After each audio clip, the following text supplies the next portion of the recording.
So if you could just bear with us. Thanks, Lorena. Adele. Okay. Thanks, Adele. Right. So I will just get started here.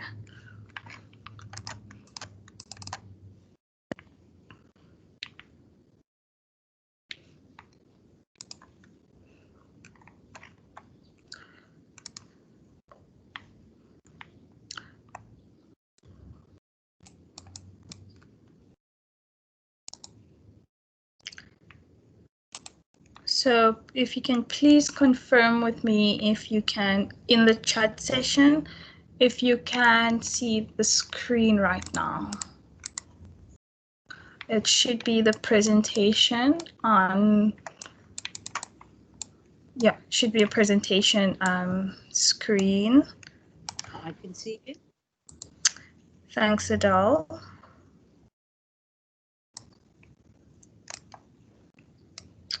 Okay.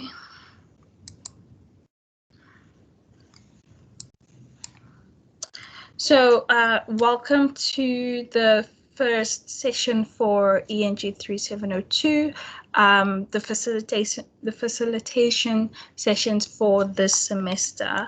My name is Lauren, and I will be walking through the facilitation, or I will be the facilitator for this module for the semester. I have a background in linguistics and psychology and research. So I completed my master's at UWC in 2018 and have been working on various modules in the facilitation, in academic literacy facilitation with Unisa. So just to open up with a few sort of house rules or a bit of admin. As I said earlier, when we are in these sessions, there is no need to have your cameras or microphones on because, you know, it does take up a lot of bandwidth, and we are mindful of the data costs associated with online learning. It also reduces distractions in the session so that everyone's only really focusing on one thing, or yeah, I was looking at one screen, and usually only the facilitator's mic would be on. That would be myself. Or if you are wanting to say something or to raise a question or a comment, you can use the hand function so that I can see that you're wanting to say something, and then I will give you the platform to either unmute your mic and ask your question, or to type your question in the chat box. Yeah, so the icons below at the screen, if you're not familiar with them, the first one is the little two people icons there, just to see who is in the room. The next one is the chat function, and that is where most of our communication during the sessions will take place. So again, if I can ask that we just, I'm going to check if it is here, but if we just please put our student numbers in the chat right now so that we have record of who was present in the room. Then we have the hand function. Like I said, if you're wanting to say something, the hand function alerts me that one of the participants would like to contribute to the discussion. Then we have, of course, your video and your mic and your share screen, etc. buttons. Yeah, so I just want to reiterate that these sessions are facilitation sessions and not necessarily tutorials. So we do not focus on content-specific issues. The purpose really is to focus on the skills that will help facilitate learning. So what are the skills that you need to really brush up on or to develop and able to ensure that when you go back to your module and you go back to your content, that it's easier for you to engage with, you know, sort of those practical learning skills or practical literacy skills that we use, of course, not only in our academics, but also just in life in general. So that's really what we want to focus on in these sessions. Just to note that currently the date for this session, for this module, is set to, and when I say this module, it just means that the content, although the things that we'll be discussing are general, the skills are general, I try as much as possible to relate it to the content without teaching the content. So there's there's quite a fine line between facilitation and tutoring. So the bringing in some of the module context is really to just help clarify things or to provide examples of the things that we are talking about in the session. Yes, but the days are negotiable. For example, now we're probably going to have to revisit this date and time and see if this really is the best slot for people. Just looking at the numbers, we might have to just revisit these, and that will be in consultation with the students who are attending the sessions. We also have one-on-one consultations available. So if there is something specific that you would want us to discuss, then you can book a consultation with myself, and the time and the date around that, we can always negotiate and try to find common ground. So that's fine. You'll always receive links to the meetings via, I believe it's you get an email, or you'd have to check your My Life or My Unisa. And yeah, I think just to maybe highlight that technical issues will not be addressed in these sessions. For example, if you have exam queries or administrative queries, those are not things that I have capacity to address. So I will most likely redirect you to the necessary channels, because that falls beyond my scope of work. Yes, and I said, as I did say, recordings will be made available of all sessions, so you can refer back to it at a later stage. And in the chat, we will be provided with the attendance register that you need to fill in, as well as a session evaluation form, so that you can, of course, evaluate the sessions, and so we can identify if the sessions are doing what we've envisioned them to do, and where it is that we can improve in our support of you guys. All right, I see a comment. Sound is slightly delayed. All right, thanks for raising that, Marsha. I think I'm just going to maybe switch my connection to a more stronger line.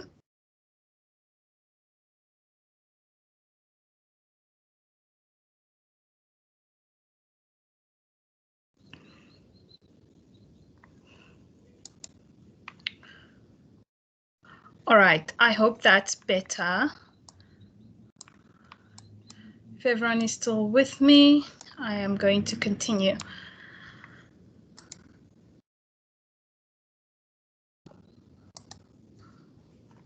All right, so in our first session, I really wanted us to look at academic reading and comprehension and summary writing. So when engaging with some of the resources that we do have in the modules, and linking it back to what I believe we need to know, or you guys need to know to succeed in this module, I realized that a really important skill needed is, how do we read with understanding, or how do we read with comprehension, right? So our study material, it gives us all the information that we need, but because of the volume of it, it can sometimes be incomprehensible, especially if we are only going through the material to finish an assignment or to prepare for exams. So doing that robs us of the opportunity to really take time and internalize what we're reading to ensure that we understand what we're reading. And then we find ourselves being stuck when it comes to assessments, assignments and exams, because although we've read some of the stuff, we don't understand it. And then we start looking for answers, whereas the answers lie in the material, in our content. It's just that we didn't read with understanding. So essentially, this tells us that comprehension is key when we are reading. We need to make sure that we do comprehend, or we do understand what we're reading. So what is reading comprehension?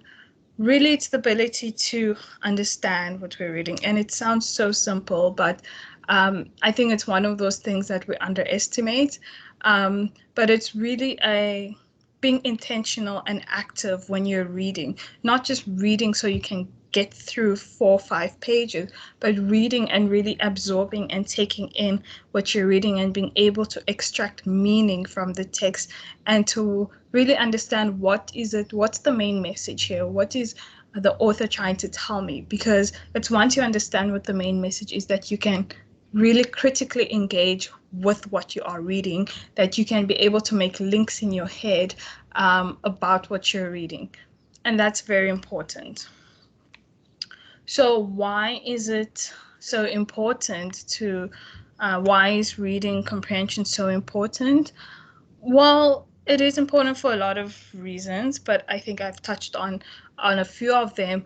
Really being able to effectively read can improve your personal and professional life.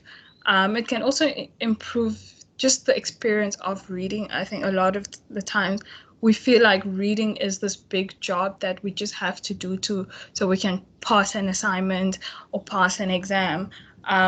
But once you start really reading with comprehension, you start enjoying the reading process because you start being able to understand how this text or how what you're reading ties into your real life, or how it relates back to real situations, how it relates back to something you've read before.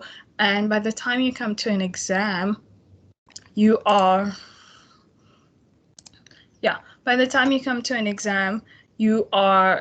understand what the basis of what you read was. And that's why it is so important. All right, so some additional benefits of reading comprehension include being able to understand, analyze, and respond to documents and written communications, not just in your work, not just in your studies, but also in your workplace. So once you're able to fully understand what a piece of text is telling you, you'd be able to analyze it. And analysis just like another step on top of reading comprehension, because once you're analyzing something, you're able to now jump into it and start asking questions, start also putting out your opinions on that particular piece. And it's not just a case of you taking in, because reading should not be a case of, oh, I'm just taking in information. Effective reading is I take in, but I also give out. So it also improves your ability to write clearly and effectively. The more we read, we pick up on new vocabulary, so new words as we're reading. We pick up on new sentence structures or different ways of putting sentences together, how to link different ideas together, what kind of words to use. And so that once we're reading that, because we're now engaging or immersing ourselves in this, when we start having to go and write, and in this module you are going to have to write pieces of text, so now when you go back and you need to write it, you're able to take sort of the things that you've picked up in your reading and you're able to implement it in your writing. So as you read more effectively, you're able to write more effectively as well. So the ability to really comprehend, it also gives you the ability to focus for a long period of time. I know some of us find it very difficult to read for like maybe 3 or 4 hours. Sometimes people only read for 20 hours. 20 minutes. And then, they're tired because they just feel like they're mentally exhausted. And you can take a break, of course, but I believe the more that we read with intention and with comprehension, the easier it will be for us to read for longer periods of time, and that means you can cover more text, more ground. So maybe you'll start off, you can only read 2 pages of your study guide, and hopefully by the end of the semester, you're able to read 1 chapter in 1 sitting and not just fly through it, but really read with comprehension and really taking everything in. So at this point, I really just want to open the floor and ask if you have any questions. What has been your experience with reading? When you looked at some of your study material, some of your study guides, is there anything that you feel that has been a real challenge for you to get into? If so, why? And have you tried to read your study material before attempting an assignment? So yeah, the minute you get your study material, have you really sat down to read through it? Or is the first thing that you usually do to look at your assignments and then go to your study material to find answers? I'm just going to give a few minutes for if anyone wants to just reply to that. What has been your experience? What your experience has been with reading your study material? Have you enjoyed it? Or have you had challenges with grasping the content?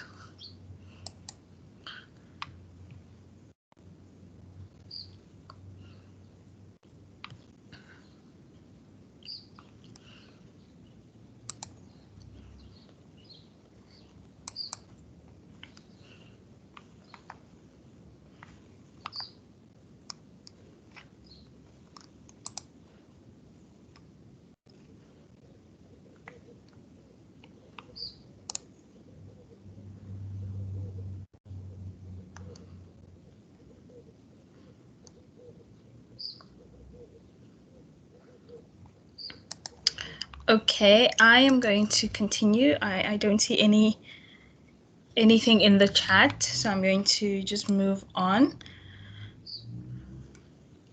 So how then do we improve our reading skills, or how do we ensure that we read with comprehension? Right. I've got a few suggestions that I want to just talk us through, and I hope that you will find this quite useful for the next time you go out and engage with your study material. So the first one is to never read a book without a pen in your hand. This is a quote by Benjamin Franklin, and I think this is great advice, because whether you're reading a novel or you're reading your textbook, I think it's important to always have a pen in your hand or a pencil in your hand so that you can circle things, so you can highlight things as you're reading. And in a way, it's some sort of mental it's some sort of a mental shift when you read with something in your hand and you're circling and highlighting, because you're actually engaging with the text more, as it's almost like you are literally hands-on with your reading. So yeah, this just allows you to, scribble, write notes, draw symbols, just anything that will trigger your memory about something, or if it reminds you of something, you can make a note there quickly. Of course, I know now with the era that we're in, we're not all printing out our study guides, and we don't all have physical pen and paper for our studies. But the PDF, Adobe PDF, does allow you to add comments or to highlight things when you're reading on your laptop. So that is a tool that you can also use. It sort of serves the same function where as you're reading, you're physically engaging with the text. You're having to do something, having to click and highlight or click and write a comment. So in that way, you're really just giving yourself another level on which to engage with what you're reading. Right. So the second tip is to read a whole paragraph before you stop to highlight or take notes. So why this is important is that sometimes we read and the first interesting thing you see, you highlight. This is not bad, but you might keep reading that paragraph and find, oh, this line is also interesting. Oh, the next line is, and suddenly you've highlighted the whole paragraph. And that basically defeats the purpose of highlighting, right? You highlight to take out the most important point. The most important keynotes. So that you have a bigger picture of what you are reading. So essentially why we're saying don't highlight before you read the whole thing, because maybe at the bottom of the text or somewhere down the line in the paragraph, so somewhere down in the paragraph, there is that one sentence. There may be that one sentence that ties everything together so beautifully. And maybe that's the only sentence that you need to understand that whole paragraph. So that then I would say go in and highlight that paragraph, that sentence only. Also, the fact that you've read the whole paragraph will help you get the whole picture first. Then you can determine what the important point is. So you're basically rereading when you're making notes. And why this is also important is, especially when we are working with PDFs, when you're reading on your laptop, and you're scrolling to find your notes. It's always helpful when you see those highlighted points, you can always go back and read them so that you don't have to go back and look and read everything again to find that important point. Right. Third section is to read important sections out loud. And so I realized that, when we read out loud, we actually read slower than when you read silently. When we read silently, we tend to rush through the words. But reading out loud helps you to slow down. And when you slow down, you have the opportunity to really take something in. You're taking it better. You're able to retain that information because you're just reading it a bit slower. You're pacing yourself. And also just from a psychological point, you are allowing yourself to engage multiple senses as you're reading. So you're not just seeing the text, but you're also hearing the text. That is sort of double processing that's happening there. So you're able to really retain the information a lot better. Okay, number 4 is to read silently with quick check marks. So this is in some cases when you need to really read quickly, but you just want to, if you're looking for specific information. Yes, if you're looking for specific information, you just wanting to quickly skim this chapter to find that particular information, then you can of course read silently to skim through, but always make notes. I'd say always make notes of the things that you want to come back to reread later. So if there's anything that you feel that, I don't quite understand this bit, but I don't have the time to engage with it right now, make a note of it, skim through it, go to the section that you need, but come back to it and make sure that you've engaged with that. All right. So number 5, and I think this is one of the most important ones and we underestimate so much, is to explain what you read. I always say, if you can't explain what you've read to someone, then it means you've not understood what you've read. And you should be able to explain this thing in your own words, right? That shows that you have really taken the information in, you've made it make sense in your head, in your own words, and you're able to explain it to someone else, and that person can understand it clearly, right? So basically, just if there's someone close to you, if you've read a chapter, tell them what that chapter is about. If they don't understand it, then it means that you don't understand it well enough. So it's a good way to really test your learning, or to test how well you understand something. Or if you don't have someone close to you that you can read to, I would suggest then just reading or talking out loud, maybe in your head as you're walking, trying to explain to yourself what the chapter on genres meant or was about, just to test yourself in a way. Right. Number 6. Before I continue, do you have any questions for me, Pamela?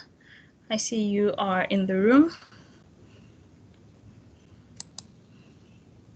Any questions? Any comments?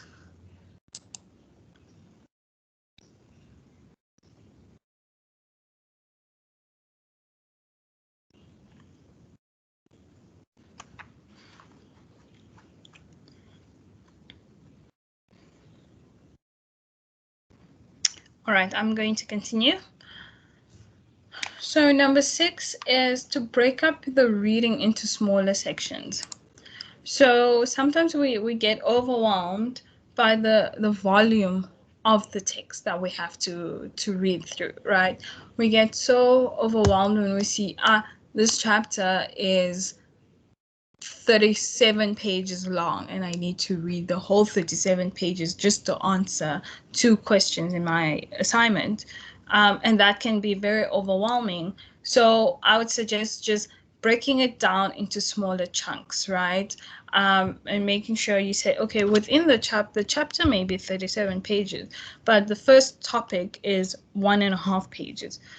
The next topic is 2 pages. The third topic is 1 page. So when you break it down into topics, then you can say, okay, today, I'm going to focus on topic 1.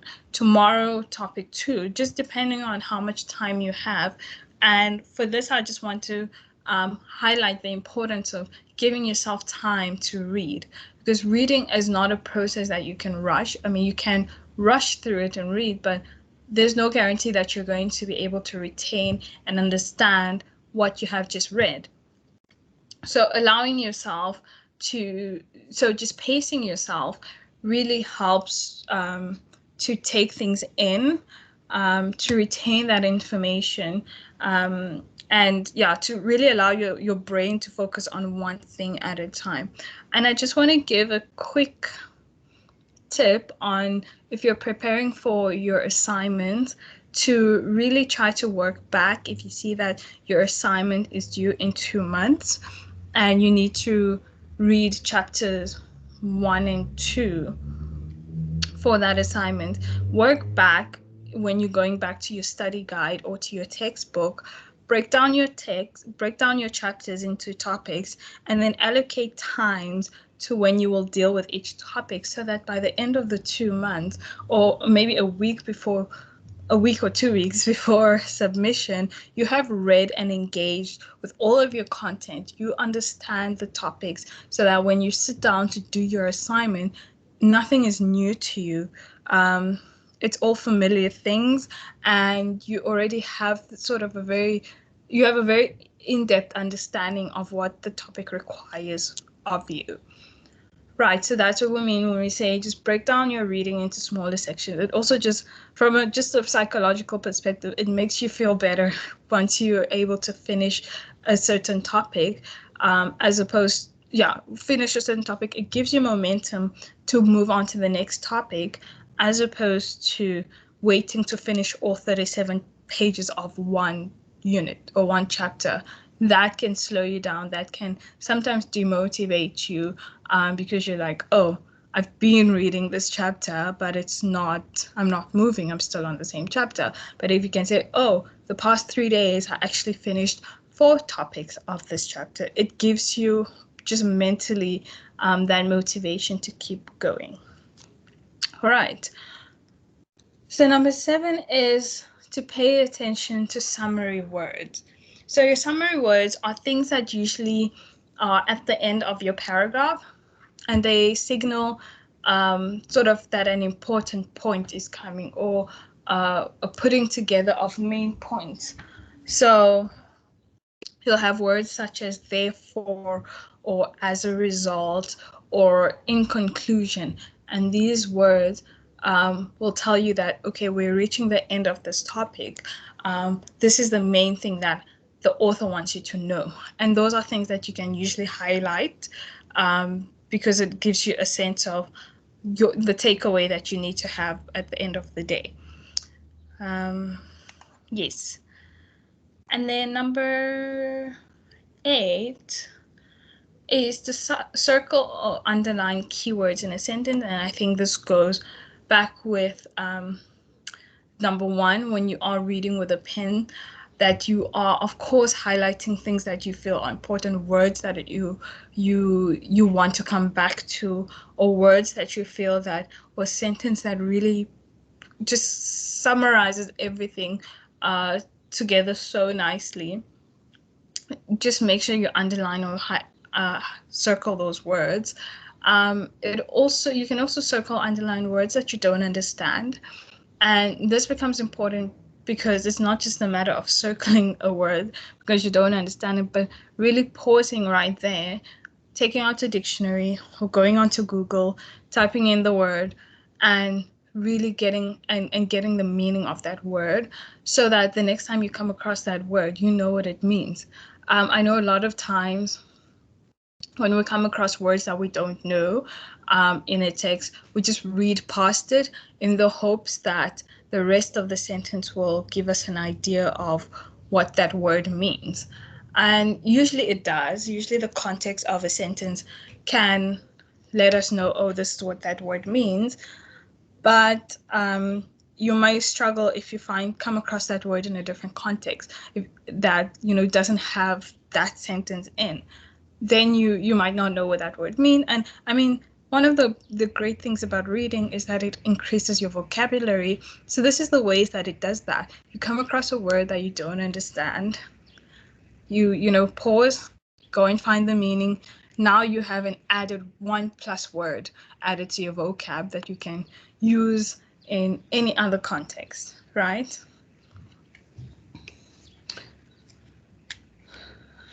Okay, and then sorry. Right, so I actually just talked about number 9, is mark words that you don't know and look them up. Very, very important. This is how we learn. Whenever you don't know something, we usually run to Google. So it should be no different when we are reading. We should be in the habit of always trying to know more about what we're reading and always trying to understand at a deeper level. Right, so number 10 is to write a summary of what you've read. And this is a practice that I would, if I had my way, every student would have to write a summary of what they've read. Because this, okay, I'm not going to go into it because it is for a different session, but the summary gives you such a nice overview or a nice picture of what you've just read. It sort of forces you, maybe not forces the wrong word, but it requires you to rewrite what you've read but using your own words. And this is, again, it's similar to when you talk to someone or explain what you've read to someone. You're forced to really engage with what you've read, make it make sense for yourself, and that's what your summary is going to be about. You put your main point. What was the main thing that my lecturer wanted me to know from this chapter or from this paragraph or from this topic? What was the main key sides? And the summary, you only add your facts. Only add facts in your summary because it's not an essay. where you are being asked to engage or to compare or to analyze. Your summary is just, what have you read? What does the original text tell? What is the original text telling you?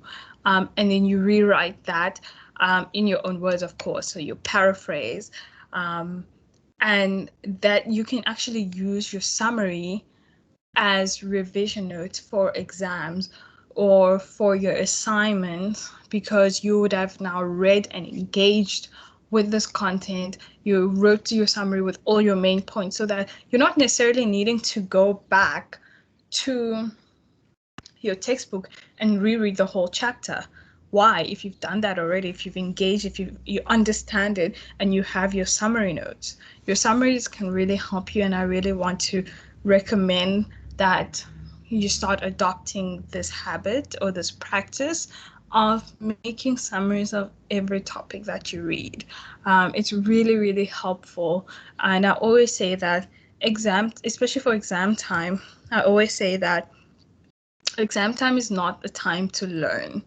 Exam time is a time to revise what you have learned. So you need to have done all of this before. You can't be reading material and trying to learn things for the first time during exam time, period. That is, you're putting yourself under so much pressure. And I know we do it a lot, where we leave things for the last minute. It's a very dangerous practice, but having a summary is one of those things where you're, I suppose, indirectly preparing for exams. You're already helping yourself, because when it comes to exams, you can just pull out all your summary notes. And if you've written a good, effective summary, then all your summary notes is all you need, because it has the main point. It has the definitions of the things that you need to know. It has good explanations of the things you need to know. It is concise, it is to the point, and it's all you need. So you'd study or you'd revise your notes, your summary notes, and it's written in your own words, your own voice. So you're also able to just remember it a bit more. Then you're able to relate to it more, and it just sticks a bit stronger. So I have talked a bit about the summary now, and it is something we're going to discuss in maybe the next session. At this point, do you have any questions? From the tips that we just discussed, which ones have you used? Or which ones do you think that you will try to start using, or you might, that you're just thinking may be very helpful for when you do start, may just be helpful for your studies? I'm going to give just a few minutes to see if anyone, just a few minutes for you to put that in the text, in the chat box, sorry.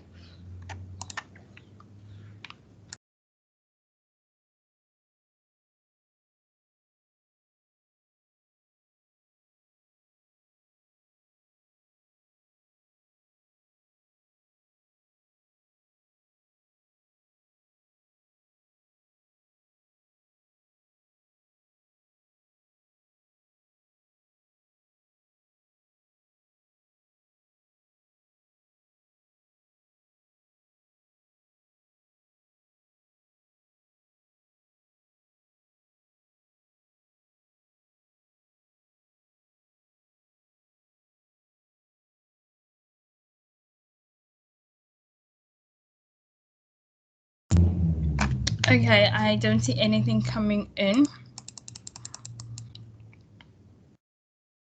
Pamela, are you still with me?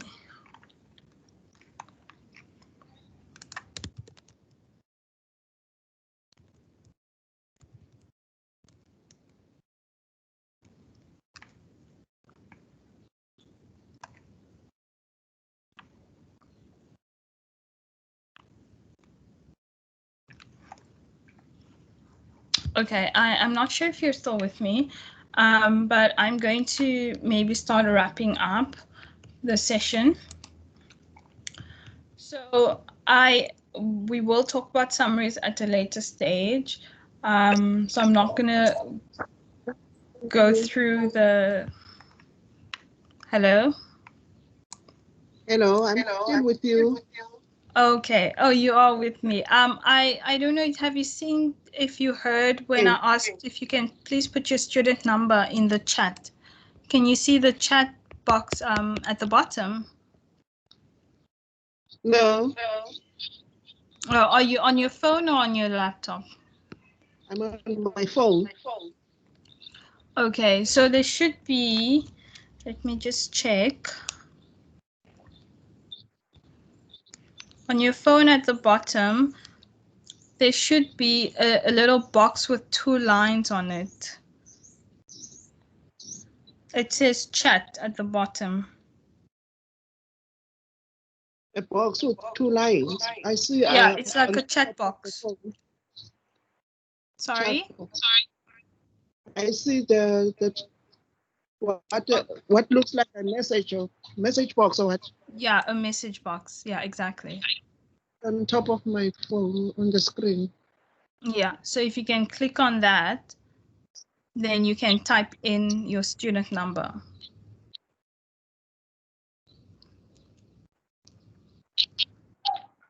I'm looking at audio.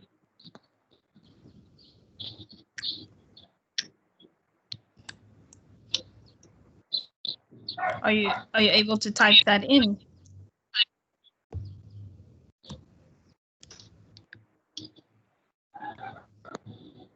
I've typed it, but it doesn't show. Or did you press What must send? I type? So you type your student number and then you click the send arrow. No, I'm not able to. What I see is there's a message that says administrator has disabled chat for this user. Oh, that is strange. Are you logging in with your Unisa details? Yes. Okay, so you should have access. Okay, I'm not sure then, but okay, so if you, when you in the chat, in the messages, do you see a message from Adele that says, please complete the attendance register by clicking on this link, and then there's a link there. Do you see that message? I've seen the message and I've typed in the attendance register. Okay. And there's a message that says also complete the evaluation form towards the end of the session. Yes, yes. So you have access to what those I do with links. it? So did you click, you said you clicked on the attendance register, right? So you did add your student number already there. Yes. Okay, so now you can start looking at the evaluation form because we are wrapping up the session. Okay. So if you can click on the evaluation form and just answer the questions there. All right.